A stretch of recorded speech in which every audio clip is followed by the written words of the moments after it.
Welcome to The Interrupt. This show is all about exploring the decentralized economic networks that make up the Interchain, and my hope is to gain a better understanding of the topology of these networks, the technologies that make them possible, and the opportunities for developers and investors. My name is Sebastien Couture. Today I'm speaking with Joe Bowman. Joe is the CEO of Quicksilver. It's an upcoming liquid staking protocol for the Interchain.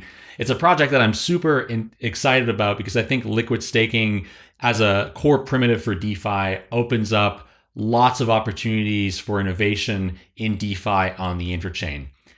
This interview was recorded in mid-March, and at that time, Juno Prop 16 was still being voted on, and we spent a good portion of the interview talking about Prop 16.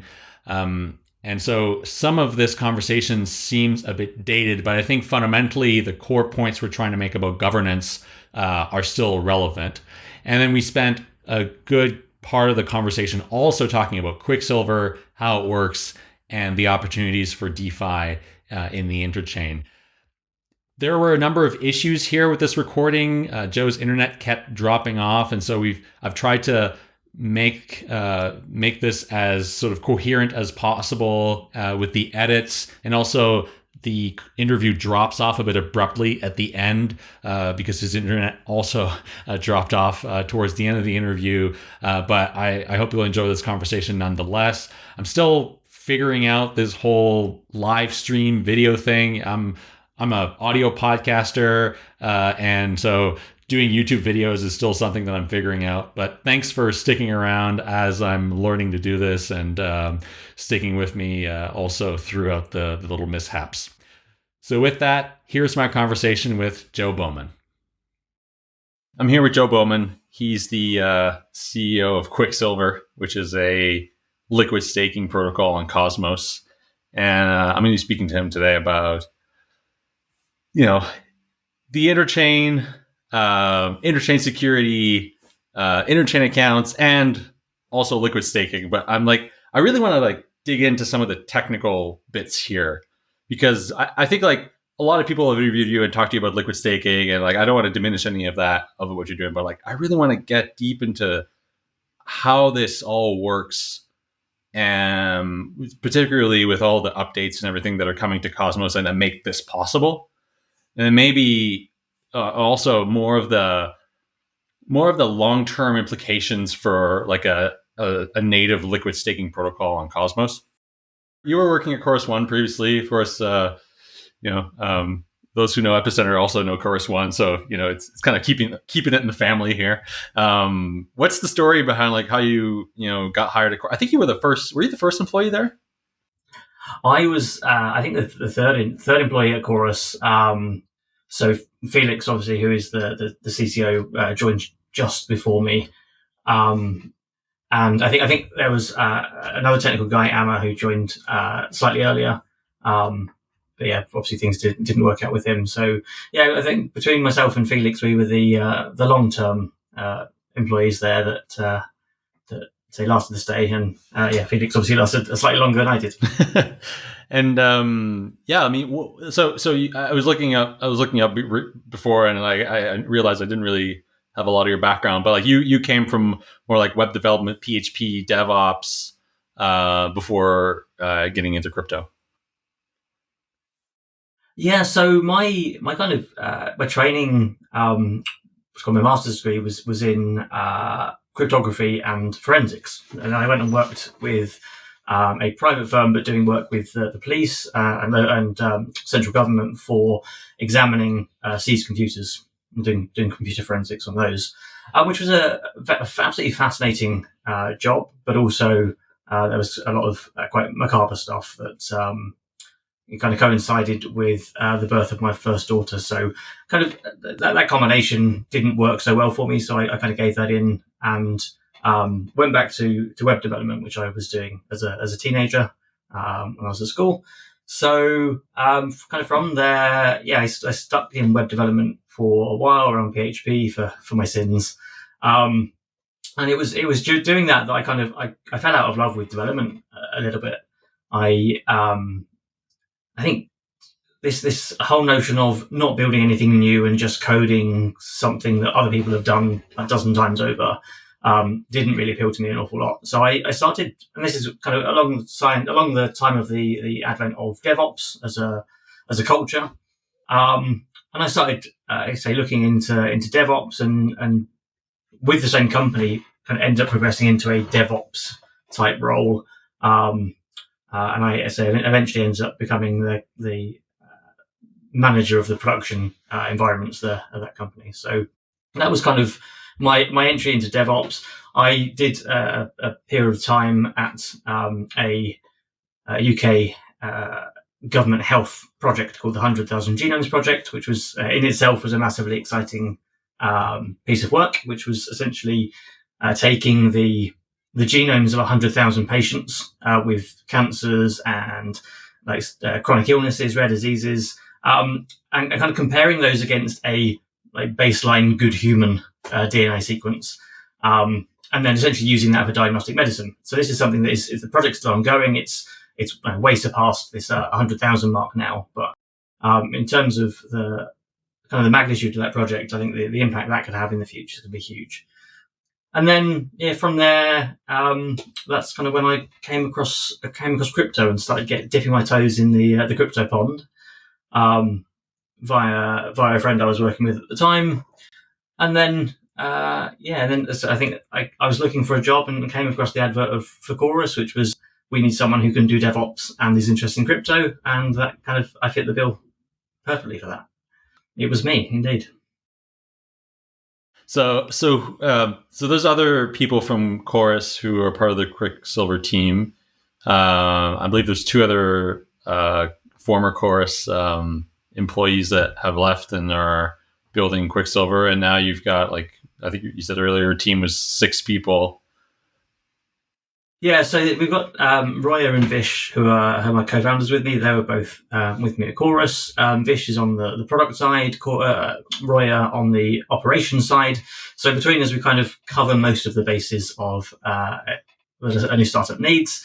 And we've added to that team over the course of the last 2 months with 3 employees. So we've got Valeria, who joined us on the marketing side. So she's heading up our social media campaigns and doing an absolutely sterling job of interacting with the likes of yourself and getting the word of Quicksilver out there. All my interactions with her have been very, very great, by the way. So she seems like she's on the ball. That's good to hear. I'll feed her back.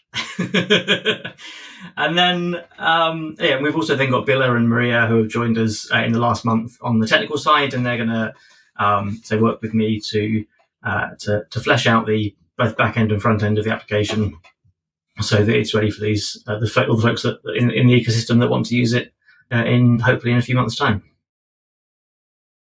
So yeah, let's get right into it. And I think it bears outlining what is the problem statement here and what Quicksilver does. And I want to get into some of the technical stuff after, but for those of the people who are listening who haven't heard of Quicksilver or maybe need a reminder of what it is, give us a high level overview. Sure. So the problem statement around Quicksilver is one of capital efficiency. So within the Cosmos ecosystem and proof of stake generally, for the most part, you have obviously delegators are delegating to validators, and their delegation acts as a security deposit. This is probably all very familiar to a lot of your listeners. And this security deposit can get slashed in the event of misbehavior, whether it's persistent downtime or whether it's double signing. And with the advent of new protocols, there'll be different misbehavior elements that can be added to these chains. But the crux of this is that only 5% of that value that a delegator stakes to a validator is slashable, which means you've got 95% of this capital just sat there doing absolutely nothing. It can't be slashed. It can't be otherwise used. It's a liquid. And when it comes to the fruition of a new DeFi ecosystem on Cosmos, that's a lot of capital to have locked up and not be usable. So what we want to achieve at Quicksilver is to give users the ability to stake with their validator of choice, to continue to secure the blockchains that they have obviously invested heavily in, but also to make use of that additional capital to use in other applications. Now, if we look at some of the numbers around this, we've currently got, I think, in the region of the 40 IBC chains connected or in that region now. And this includes the likes of Terra and Osmosis and Juno and Cosmos Hub, which are themselves really big chains. And across these chains, these 40 IBC connected chains, we actually have in the region of, I think, $48 billion of capital staked on these networks. Now, the average staking rate is around 60%, slightly higher potentially. But so there's a lot of capital that is not staked that could be staked, but presumably isn't because users want liquidity. And the flip side of it is that we have in these networks $40 billion of capital that is staked that is currently not accessible, that we can't use. Now, obviously, if we're trying to drive forwards this burgeoning DeFi ecosystem on IBC, then an extra $40 billion of capital in that market is going to be quite handy. So that's kind of what we want to achieve at a very high level with Quicksilver is essentially allow users to unlock that capital and use their capital more efficiently. Yeah, I think that's a great way to put it, is like the capital efficiency aspect. I see it as like a question of, I mean, from the user side, it's like a question of choice. It opens up choices and it opens up more avenues for how to use your capital. And currently you can do either one of two things with your capital, maybe three. It's like you can either stake, you can participate in DeFi, or you can hold it, which I guess like some people do. But primarily you can stake or you can participate in DeFi. Like staking is a low risk, more conservative approach to generating passive income, but you're also participating in securing the network, which is generally seen as a good thing. The rewards vary depending on the chains, but if you're doing compounding staking, that can mean a decent amount of passive income. But there's just like all these opportunities that, as a holder of cryptocurrencies, you can participate in, and you can opt for more high risk strategies or more low risk strategies depending on your risk appetite. And staking kind of limits you from participating in these opportunities. And I see it just as a way, from the user perspective or the investor perspective, to participate in staking and securing the network, all of the kind of good karma that comes with that, whether it's airdrops or just having a stable blockchain, and at the same time participate in DeFi and actually make use of assets, which is what people do to live, right? Like, I mean, you need to be able to utilize your assets if you're going to want to acquire things. Liquid staking has existed for some time. Like, everybody's familiar with Lido and all the other liquid staking protocols that exist on like Solana and Near. And what's particular about Cosmos in terms of implementation, but also just because the landscape is so different than, say, Ethereum, where all of your applications are on one chain. You have one staking token essentially, which is Ether. Cosmos is such a much more complex ecosystem where each chain has their own validator set, so therefore each chain has their own staking token. What give us the kind of overview of how different and where are the blind spots here? Because I talked about a couple of things that are a little obvious, but I think there's other blind spots around how staking is different in these two ecosystems. There's a couple of things that spring to mind. The first is you alluded to there, where you have lots of different staking tokens, lots of different sovereign blockchains in their own right. So if we follow the approach that has been taken on other networks, so Near and Solana and Ethereum, where you have these traditional liquid staking methods of stake your token, get back some representative token that you can use instead. The problem with that in the Cosmos ecosystem is that you need to have an implementation of that per chain, per staking token. So none of these existing solutions have had to deal with the fact that you can have 40 different staking tokens within the IBC ecosystem. And so there isn't currently a way to align the existing liquid staking methods with the interchain.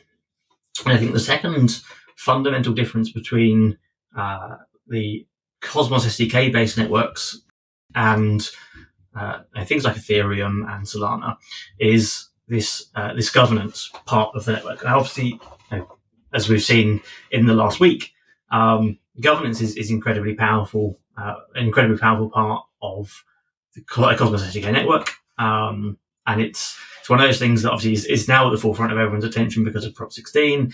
But I think that's all that's done for the ecosystem is brought a lot more attention to governance and how important governance is. If you look at the participation rates on Prop 16, it was phenomenal, the turnout for that vote. However contentious the choices and the result were, I think it's definitely become something that is way more at the forefront of everyone's mind than it historically was. But I think it's one of those things that makes Cosmos SDK really, really powerful is this governance model. Now, the problem that comes with the Cosmos governance model is that as a delegator, you are able to obviously delegate your stake to a validator, and the default position is whatever that validator chooses to vote in a governance proposal, you inherit, unless you otherwise take action to vote and override their vote. And this is one of the things that we saw with Quicksilver is that if we take for example, the existing liquid staking model of you, or the smart contract or the protocol, however it is implemented, controls your delegation, and it mints you a representative token in its stead, as is done everywhere else. The problem there is that you don't have that ability anymore to override your validator's vote. Now, that obviously means that you don't get the choice to override it. You have to sit with the decision of the validator that you have chosen. Now, this is fine if you get to choose the validator. Some of these liquid staking protocols enforce your vote to be spread, or your stake to be spread across multiple validators. So in which case you don't get to choose which of those validators you are closely aligned with. So you get no say whatsoever. Some of these protocols are very restrictive in the number of validators they use for whatever technical reason there is for it. And they are perfectly valid reasons for doing it this way. But the implementation is such that in a lot of cases there is a small subset of validators. So even if you get to choose which of those validators you specifically stake with, or whichever one inherits your vote, you don't get a say in the outcome of a vote. You are very much at the behest of that validator's choice. And obviously, we saw with Juno again, probably because it is the first really contentious vote that's happened in the ecosystem. I mean, there've probably been others, but to a much smaller scale and much less public scale. The number of users that did override their validator's choices goes to show what a big problem this is. I think the final issue with this governance piece is if you combine these two concepts of a very small subset of validators that are essentially whitelisted by a protocol, and in addition, not being able to override the validator's vote, you end up with an awful lot of governance power. Assuming protocol A becomes the dominant liquid staking solution, you end up with an awful lot of voting power in a proposal in the hands of a very small number of people. Now, these companies are generally kind of the top 10 validators anyway. Within these companies, there might be one or two people that handle, per company, that handle their governance stuff. So actually what you end up having is a massively disproportionate amount of power in the hands of not only a small number of legal entities, but actually a small number of human beings that get to make those choices. And that's not good for the future of the governance in the ecosystem. Yeah, I think that's the thing that I hadn't really thought of so much is when, it hadn't occurred to me that, in the end, there's a person, right, that's working at a validator, and maybe, the team gets to make decisions, but ultimately, there's one person that's signing the transaction to vote on a governance proposal. And without the ability for users to override, like you said, like you reduce that to like an electoral college sort of thing. Something that looks like kind of like an electoral college. Which we've seen college. hasn't worked in traditional politics. Yeah. So, I did want to ask you about the Juno thing, and yeah, it was wild watching that. I mean, like, I was paying attention to it over the weekend, and I hosted like a brief Twitter Spaces to get different opinions across on what was happening. And my position was that I felt that the arguments that at least people were making on Twitter, that I was kind of arguing with on Twitter, were coming from a bad place. Like, they were made in bad faith. I think my sentiment was that the adversarial model in which we exist means that this thing can happen, right? As long as if you're making an airdrop on an open decentralized blockchain where Sybil resistance is nearly impossible, you have to live with the consequence that this can happen unless you put in better protections against it. And the whole argument about there having been written rules that would prevent this from happening, I think, is like just an argument, a nonsensical argument in the context of crypto. I'm curious what your position is, and I think more broadly, what do you think this signals for the ecosystem? What kind of precedent do you think this sets, and what are the long-term repercussions going to be here? I was very vocal back in when Prop 4 hit about what kind of precedent it could set to confiscate tokens from any user. Now, one of the reasons that I feel so strongly about blockchain is the fact that it gives everyone an equal footing, and it gives everyone this censorship resistance. You cannot be censored by a single entity, whether it's a government or a bank or any kind of organization. Doesn't have the power to say you cannot have a vote, you cannot hold tokens, you can't whatever. So I think I was quite vocal back in whenever Prop 4 hit. This last year's turned into a bit of a blur, but about how potentially dangerous this could be.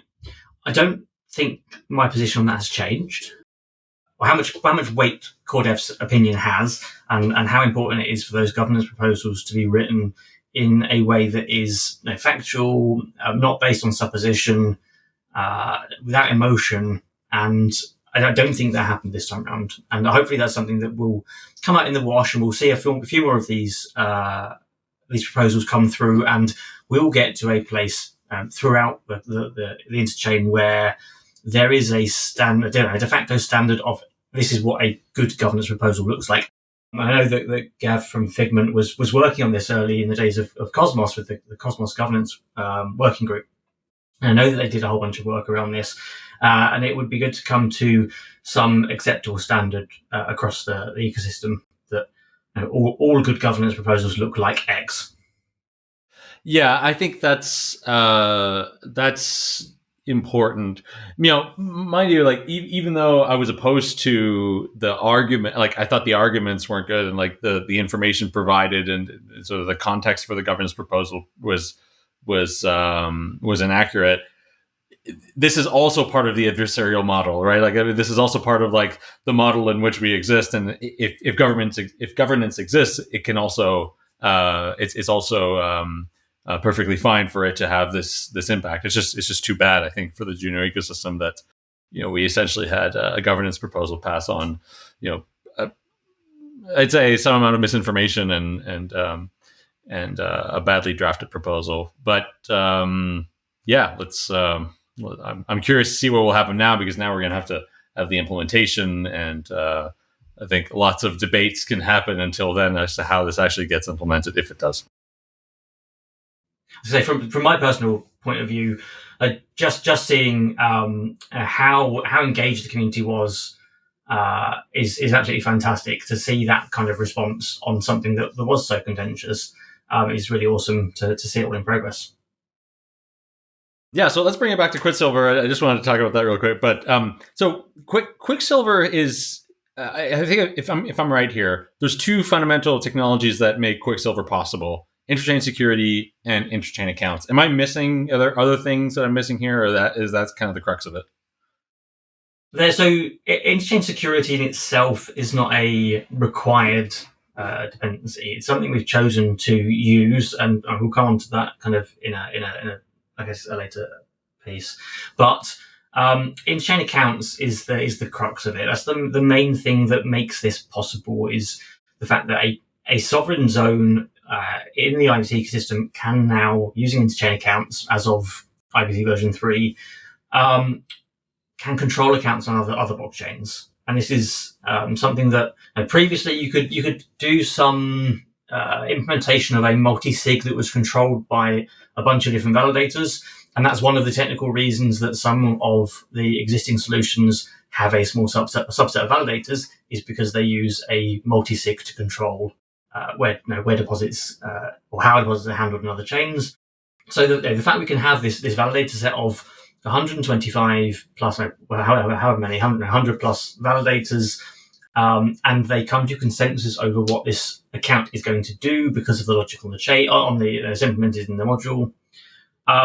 And then they can take actions on behalf of the chain on some remote blockchain. And that technology underpins everything that Quicksilver does. There's another key piece to us that, again, isn't an absolute requirement, but actually it does make the whole Quicksilver proposition that much more attractive. And that's the work that Zaki and the team at Occlusion have done on this liquidity staking module. So again, this will be something that comes into the row release of Cosmos SDK, so 0.46.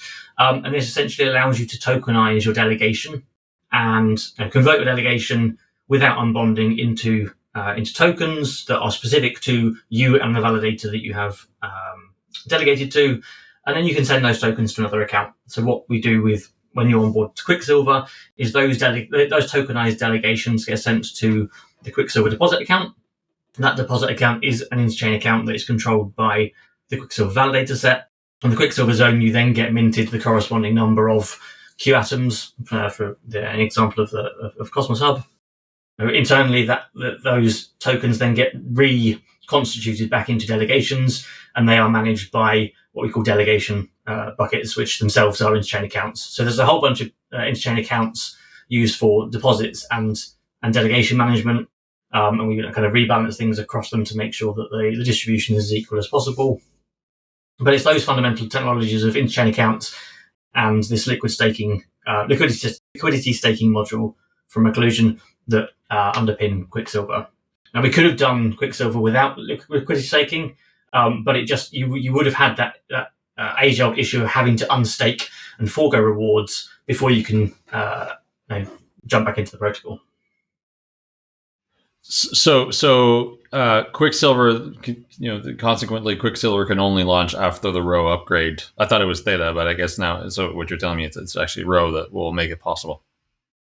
So Theta brings the IBC version 3, so it brings interchain accounts. So theoretically, we could launch a working Quicksilver zone at that point, once our dev's done, obviously, and tested. With unstaking and all the complexities of that implies. Exactly. You would only at that point be able to stake native tokens and not existing delegations. The existing delegations, it requires this liquidity staking. And the problem here is, by the way, it's just the problem is that you are unstaking, and so therefore, for the duration of the unbonding period, you wouldn't get any rewards, and so you have to kind of figure that out if the costs are worth it. Yeah. And of course, you're not securing the network at this point as well. So if you unbond and take you're no longer staking, then you're not securing the network and you're not getting rewards, which is exactly what we're trying to solve. Is that problem of, if you want to use tokens elsewhere, you have to unstake. So I want to come back to the interchain accounts thing, but I was a bit surprised that you guys are choosing the interchain security route. It's an interesting strategy. Why did you choose to go this route? And I mean, you guys could certainly attract a strong validator set with all of your connections, I'm sure, and launch your own chain with your own security. Why interchain security? So the main concept behind interchain security is obviously that you can share the security of another zone, another larger zone. For example, the Cosmos Hub. Now, the Cosmos Hub has currently got $5.5 billion of stake against it, and that gives you a considerable amount of security, and a lot more than we would be able to get as a new chain launching at Genesis. Now, if we were to onboard a whole bunch of smaller chains, then under our invalidator set, the risks there are minimal. If we were to start onboard the Cosmos Hub with a low market cap, and then essentially a significant amount of atom value is then essentially controlled by the Quicksilver zone, then there's the potential for economic attacks, and we just wanted to be able to head that off at the pass and say, no, from day one we are going to have a significant amount of security behind the zone that's going to dwarf any locked value that we have on the chain. So it's purely from a security point of view. Now, obviously, there are some negative sides of this, of course, in that we don't have our own validator set for the duration of the period between Interchain Security version 1 launching and Interchain Security version 3. There won't be staking for the Quick token. In the traditional sense, we're working on various solutions to this problem, so you should still be able to earn rewards for locking up Quick tokens for governance purposes. We don't know exactly what that's going to look like yet. We're still working on it. But yeah, staking in the sense of staking won't exist up until the point that Interchain Security version 3 launches. Now, Interchain Security version 3 allows you to not only use an external validator set, but also supplement it with your own validators. And that's what we want to do, and eventually, potentially, transfer to our own validator set once the market cap is sufficient to do so. But having that kind of big buffer of security is critical for not only the security of the Quicksilver zone, but also all the zones we operate on. Okay. Yeah, I'm thinking about this, and just how interchain security is going to play out. And, recently I've been talking with a lot of people about the differences between Cosmos and Polkadot, right? And so Polkadot has this more of a cathedral model where the shared security is imposed, and Cosmos had the more of the bazaar model where interchain security was to be implemented by market participants. And I like the kind of this idea that we could have a market potentially of shared security zones. Right now, the Cosmos Hub is the only chain that is meant to implement shared security. But I don't know, let's say Osmosis or Regen decides also to implement shared security. Could a chain like Quicksilver use, or any other chain, that's leveraging shared security, could they use the shared security from different chains at once, sort of like be pegged or be secured by different chains, and then also maybe have their own validator sets? Or basically, a shared security zone is just a validator, a very strong one, but where you could have multiple shared security chains securing a chain. Is that in a kind of hub and spoke way? That's not my understanding of it. I as far as I'm aware, and I'm more than happy to be corrected if I'm if I'm wrong on this, and I'm sure Jahan will mention it if I am wrong. But when you implement, when you add shed or have a zone that is secured by shared security, or a consumer zone, you have to have that parent or host zone. It's got to be a single zone. So essentially what happens is that every validator on the hub, for example, will run a Quicksilver binary, full node binary, as if they were running a validator of their own right. But they don't have any of the key management set up side of it for consensus keys. Essentially, what happens is that the validator set that is securing and signing those proposed blocks comes from the hub itself, so that the hub essentially agrees that these blocks are valid, and its validator set agrees that these blocks are valid, and kind of sends this proof to the consumer chain. So that kind of Interchain Security version 1 is such that we essentially end up consuming the entire hub validator set. I think version 2 of Interchain Security then allows you to lease just a subset of that validator set. So if you're a smaller zone and you only require $1 billion of security, as if that's a small number, and you don't need to essentially pay for 5.5 times that security, then you don't need to. Interchain Security version 3 then essentially allows you to supplement either the full validator set as in version 1 or as a subset with your own validators. And that's kind of where we want to get to in the long term is once Interchain Security version 3 is released, and we certainly hope to dedicate some resources to kind of getting that over the line as and when time permits. We want to have our own validator set. We absolutely want to have our own validator community. I think it's a strong core piece of any Cosmos SDK chain. And I think that there's no reason why over time, once the zone is bootstrapped and it's doing well and the market cap is sufficient, there's no reason to be dependent on in-chain security forever. But certainly for the short-term future, it's the safest route for everyone involved. So interchain security feels like it feels to me like it's a useful bootstrapping mechanism. I'm curious how that will play out long term, and when chains start having their own validator sets, if it will be economical for them to still continue paying for interchain security. I don't know if there's any like good opinions in the space about what this might end up looking like, because it's so new, right? Like I've heard different opinions about it. Yeah. So I definitely feel that it's probably not going to make sense for most zones to have the entire hub validator set and their own validators as well. That's you're paying for an awful lot of security at that point. I definitely foresee that at some point, zones paying for a subset of the hub's validator power and plus their own validators on top of that is a useful mechanism to supplement that security if you find yourself in a situation where the value locked on your chain is more than the market cap of the chain. Just to kind of put off any potential economic attackers. Yeah, well, I think we haven't mentioned here, and that bears reminding, is that as a consumer of a shared security chain, the validators, you don't automatically get all of the validators of that chain.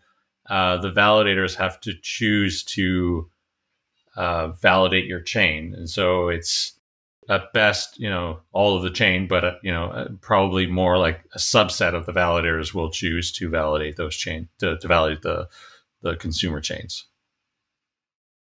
Yeah, I think that opt-in, opt-out comes with version 2 of interchain security. Version 1 is the whole validator set or nothing, and obviously, if through governance the hub votes to onboard Quicksilver as an interchain security consumer, and for whatever reason validators then decide that they don't want to participate and choose not to run a binary, they'll find themselves being slashed for downtime as a result of that, I suspect. So, I think version 1 is going to be very much. It's early stage. Obviously, it's going to be new tech, but it's all or nothing. You don't get that choice on either side of the fence. Interchain version 2 gives you a lot more choice over whether you want to participate from a hub validator perspective, and also whether you want everyone to participate from a consumer chain perspective. How closely are you working with the Cosmos Hub team? Are you involved in bringing some of your work upstream, or?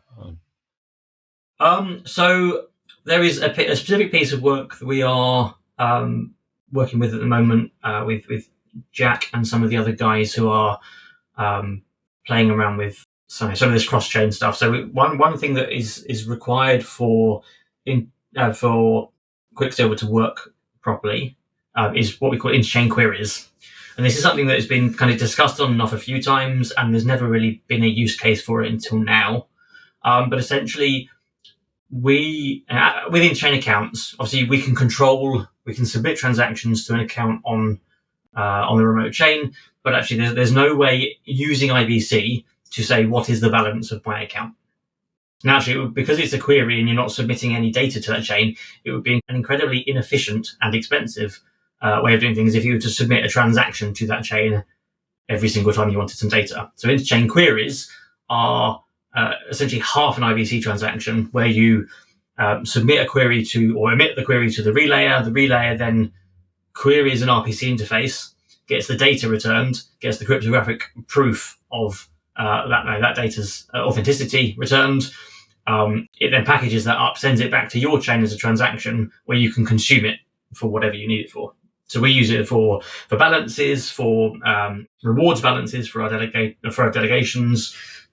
We use it to kind of just do some sanity checking that all the delegations that originate from our delegation accounts actually match up with our own internal records, just as a fail safe.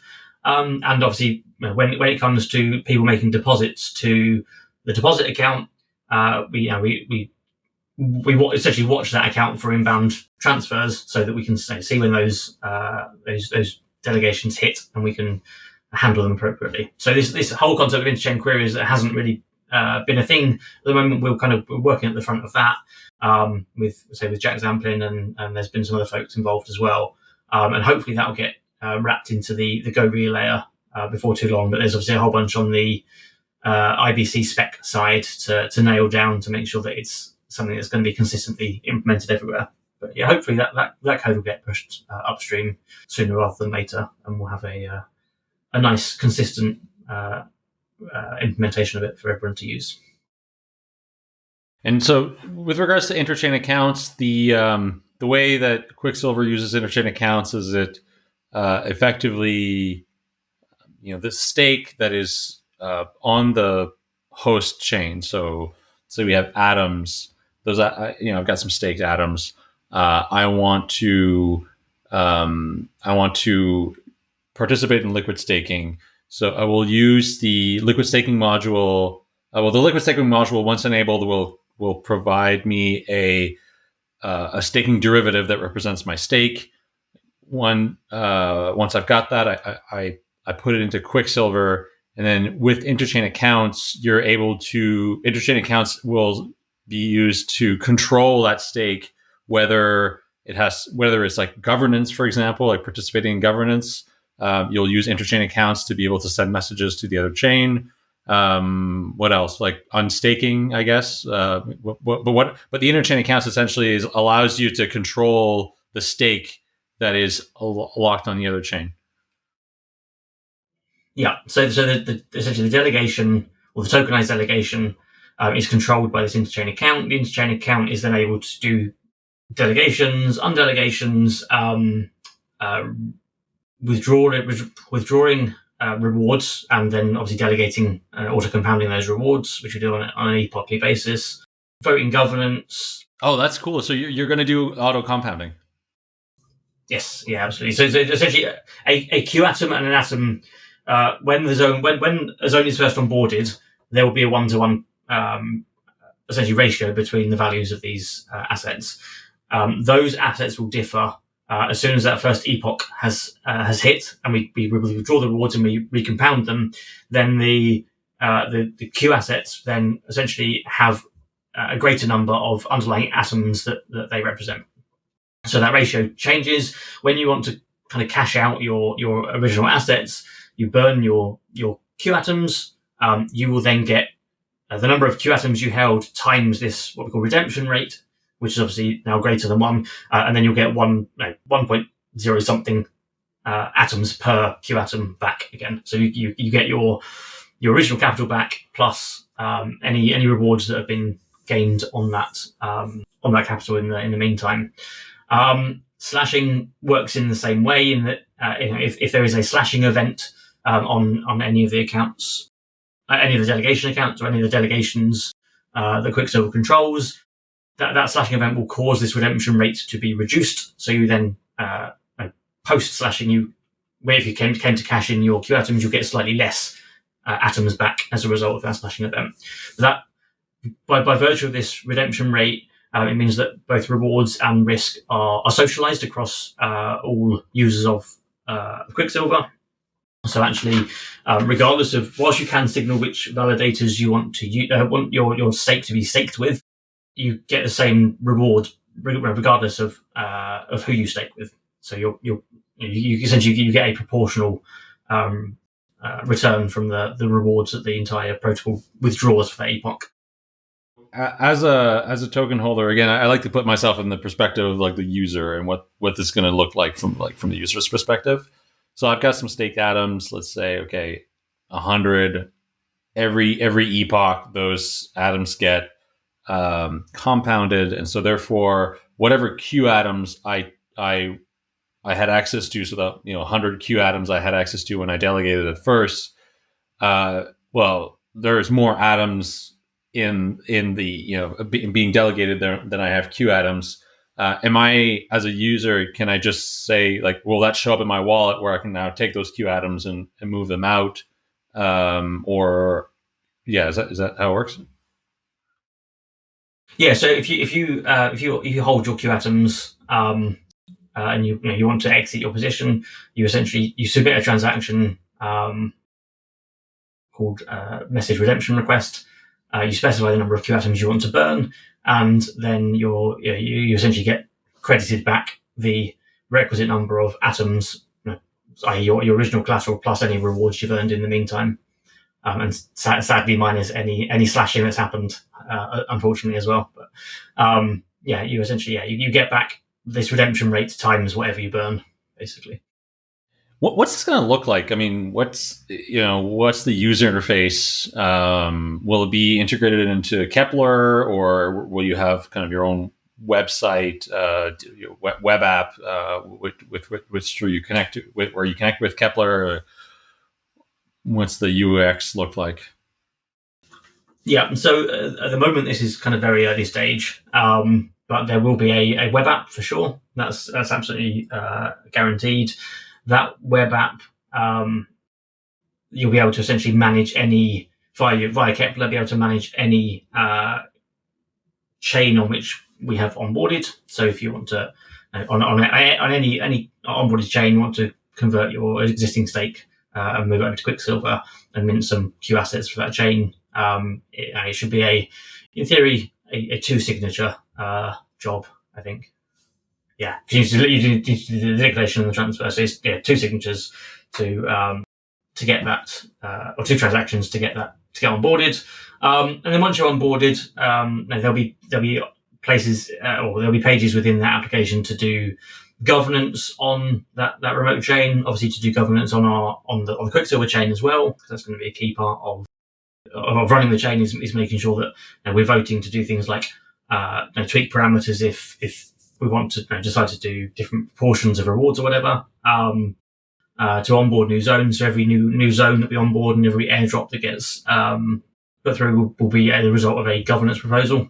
So that quick token holders will get to choose how the chain progresses. And then the other plan is to we're in the process of speaking to a whole bunch of DeFi projects in the space around using Q assets as essentially base collateral for those projects. So whether that's lending protocols, or whether it's put in liquidity pools, or whether it is synthetics exchanges, any of these things where you can currently use kind of native assets as collateral, we want to be able to offer Q assets as collateral for these things as well.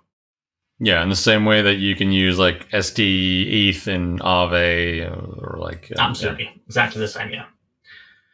So all those integrations will be integrated into our application as well, so that we can then all those use cases for Q assets. We have one single place that you can access everything that you could want to do with a Q atom in one place is the plan.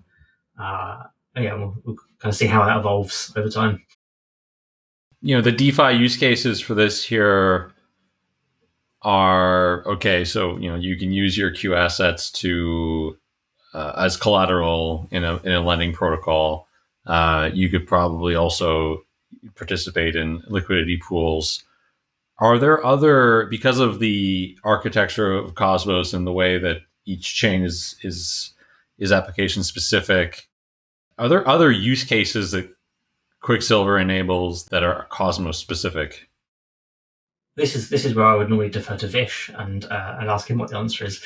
I mean, there's nothing that springs to mind. I think fundamentally for me, it's the initial or the early vision for Quicksilver is is to be able to use these assets as essentially the DeFi base pairs for Cosmos ecosystem.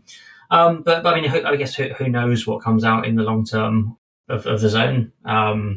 In theory, anywhere where you are able to use these Q assets for anywhere where you're able to use native assets, you should be able to use Q assets other than staking, native staking. Like, you should be able to use Q assets. It's worth mentioning the other than staking thing, because we had various questions around what's the risk of kind of rehypothecation of assets and restaking Q assets and things. But obviously you can't stake a Q atom on the Cosmos hub, so directly there is no kind of rehypothecation risk there. Yeah, of course, that wouldn't make any sense. One thing that I think is a bit problematic, and we see this, I think Sunny was talking about this with the whole like SIF chain bridge debate around osmosis, was the legibility of having all of the derivative assets sort of on one in a swapping like in an AMM, and it's like for a user it creates so much complexity to have all these UST in UST, USDC, USDT tokens, staked assets, etc. And one thing he mentioned, which I wasn't aware of, is that like on Binance, you just trade US dollars, and whatever underlying assets is obscured for the user, and then you can withdraw whatever asset you want. Do you think that there are ways that will allow us to arrive at this kind of user experience in on-chain apps? Because it feels like it's unsustainable to have a million different assets that represent the same thing. Maybe one differentiation would be to have like the native asset and like the derivatives, but at least be a little bit more legible. I guess there's potential ways around it by, I think there's been discussions in the past by having kind of these multi-dimensional liquidity pools where you can put in a Q asset and take out a Q atom, and you can take out a P staked atom or stake atom, whatever the terminology there is. And essentially you're not changing the value of the pool, you are just swapping one asset for another, but this pool just consists of different derivations of atom from different providers. They're all going to have roughly the same value, plus or minus some element. I guess it probably doesn't work so well with Q assets because the Q assets aren't pegged to the underlying asset. You have this redemption rate. That model maybe doesn't work quite as well. So there are probably ways around it that involve clever things like that. Another potentially interesting solution is something that we've been just thinking about internally for a while in a slightly different feature, and Zaki kind of mentioned it on Splitting the Atom a few weeks ago, is these concept of indices. So you could have essentially synthetic, or not synthetic, but like staked atom index where the constituent parts of the index are different representations of atom that are staked through different parties. So potentially then that becomes the main pair. I think that's largely going to depend on how many of these protocols are successful, how many kind of just end up being small and unused, and how dominant the larger ones are. Now, I don't want a scenario where Quicksilver is the only liquid staking solution and it wins outright, and because it doesn't. Whilst it's great for everyone involved in the project, actually long term it's somewhat detrimental to the entire ecosystem as a whole. And it also, in terms of how can we create the best product for the end users, that comes through competition more than anything else. So if there ends up being two or three kind of dominant liquid staking solutions for the interchain ecosystem, I think that everything becomes stronger. Both the ecosystem and the individual products will become stronger as a result of that. So I think there will be some form of financial product, whether it's an index based or whether it's these kind of multifaceted AMMs that end up making users' life a bit easier when it comes to swapping between different representations of atoms and other staking tokens. Yeah, I think it's so necessary. I mean, especially as DeFi starts making its way into more traditional financial products or even kind of fintech products, we're going to need these sort of indices, right, or like tokens that are just interchange where there's no issue around interchangeability, and it kind of comes down to interoperability, right? Like you want all of your USD tokens to be interoperable, and I think, if we're all building in the Cosmos ecosystem, it's because we believe in interoperability. It's not only just on the transactional aspect, but it's also like tokens should be interoperable when they represent the same thing. Yeah, I mean, it's the fungibility question again, isn't it? It's the early implementations or the early POCs of liquid staking were like you didn't have this fungibility between validators, and that was problematic because again, you have atoms should be fungible with other atoms. And it's the same problem. It's just on one layer removed. So yeah, I mean, I think, but it's the same problem that, as you said, that faces stablecoins currently, in that you have 5 different types of USD at the very least. And from an end user perspective, if we ever want a decent amount of non-technical adoption, like having USDT and USDC and UST and God knows what else, doesn't really help and aid our goal. So how much? I mean, we talked a while ago about the $5.5 billion worth of staked assets that Quicksilver makes, liquid. How much extra liquidity will Quicksilver bring to the ecosystem when it launches? And what do you think is the target, or where do you think this can go to? I mean, it's a hard one. Obviously, the 5.5 billion was Cosmos alone. So across the entire IBC space currently, it's I think 40 billion. That is down quite a lot from our kind of when we first started looking at this towards the end of last year. Obviously, numbers were bigger, although the number of chains are smaller. But actually, as the number of chains connected to IBC increases, you start looking at the numbers of like 100, 200 plus chains, and we're talking hundreds of billions of dollars of increased liquidity that not just Quicksilver, but liquid staking as a whole kind of brings to the table. And if we want to have this massive DeFi boom similar to what we saw in Ethereum a couple of years ago, we need to have that liquidity. Now, the flip side of it, of course, is it's not just the increased liquidity. It's actually, we can also start going towards 100% staked supply, because if everything is liquid, you don't need to not stake it anymore to be able to use it. So you could potentially, we can increase security and increase liquidity at the same time. It's not one or the other. In terms of how much will Quicksilver do? Oh, maybe that's a hard question. I would be absolutely stoked if we had 10% of a decent sized chain on something like Quicksilver. Now, I think obviously as it starts getting much bigger than that, the questions need to start being asked around centralization, of course, and how we avoid those kind of issues.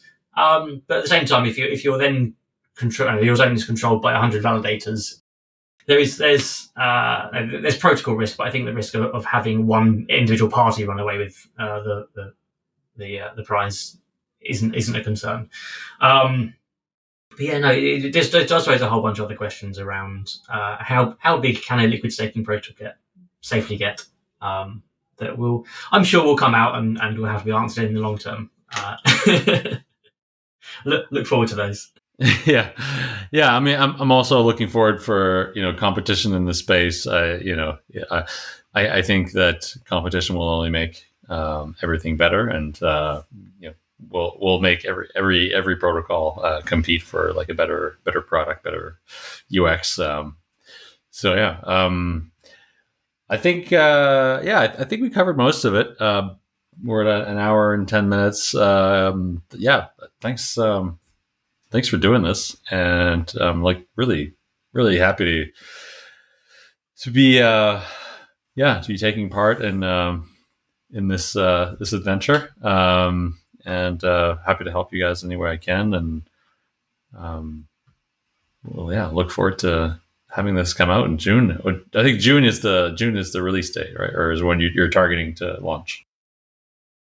Yeah, late June was the original intended release date. It looks like it's because of the Row release isn't slated until the end of June. Whilst the Row release doesn't block Quicksilver from launching, obviously any changes you want to onboard do need to have this release, or the constituent parts of this release integrated. Now, there's in a lot of cases the liquidity staking module is already being audited, so assuming that it goes through without a hitch, there's no reason for a chain has to wait until 0.46. It will just make integration much easier if they do. So potentially it could still be June time. I think likelihood is that it's going to be July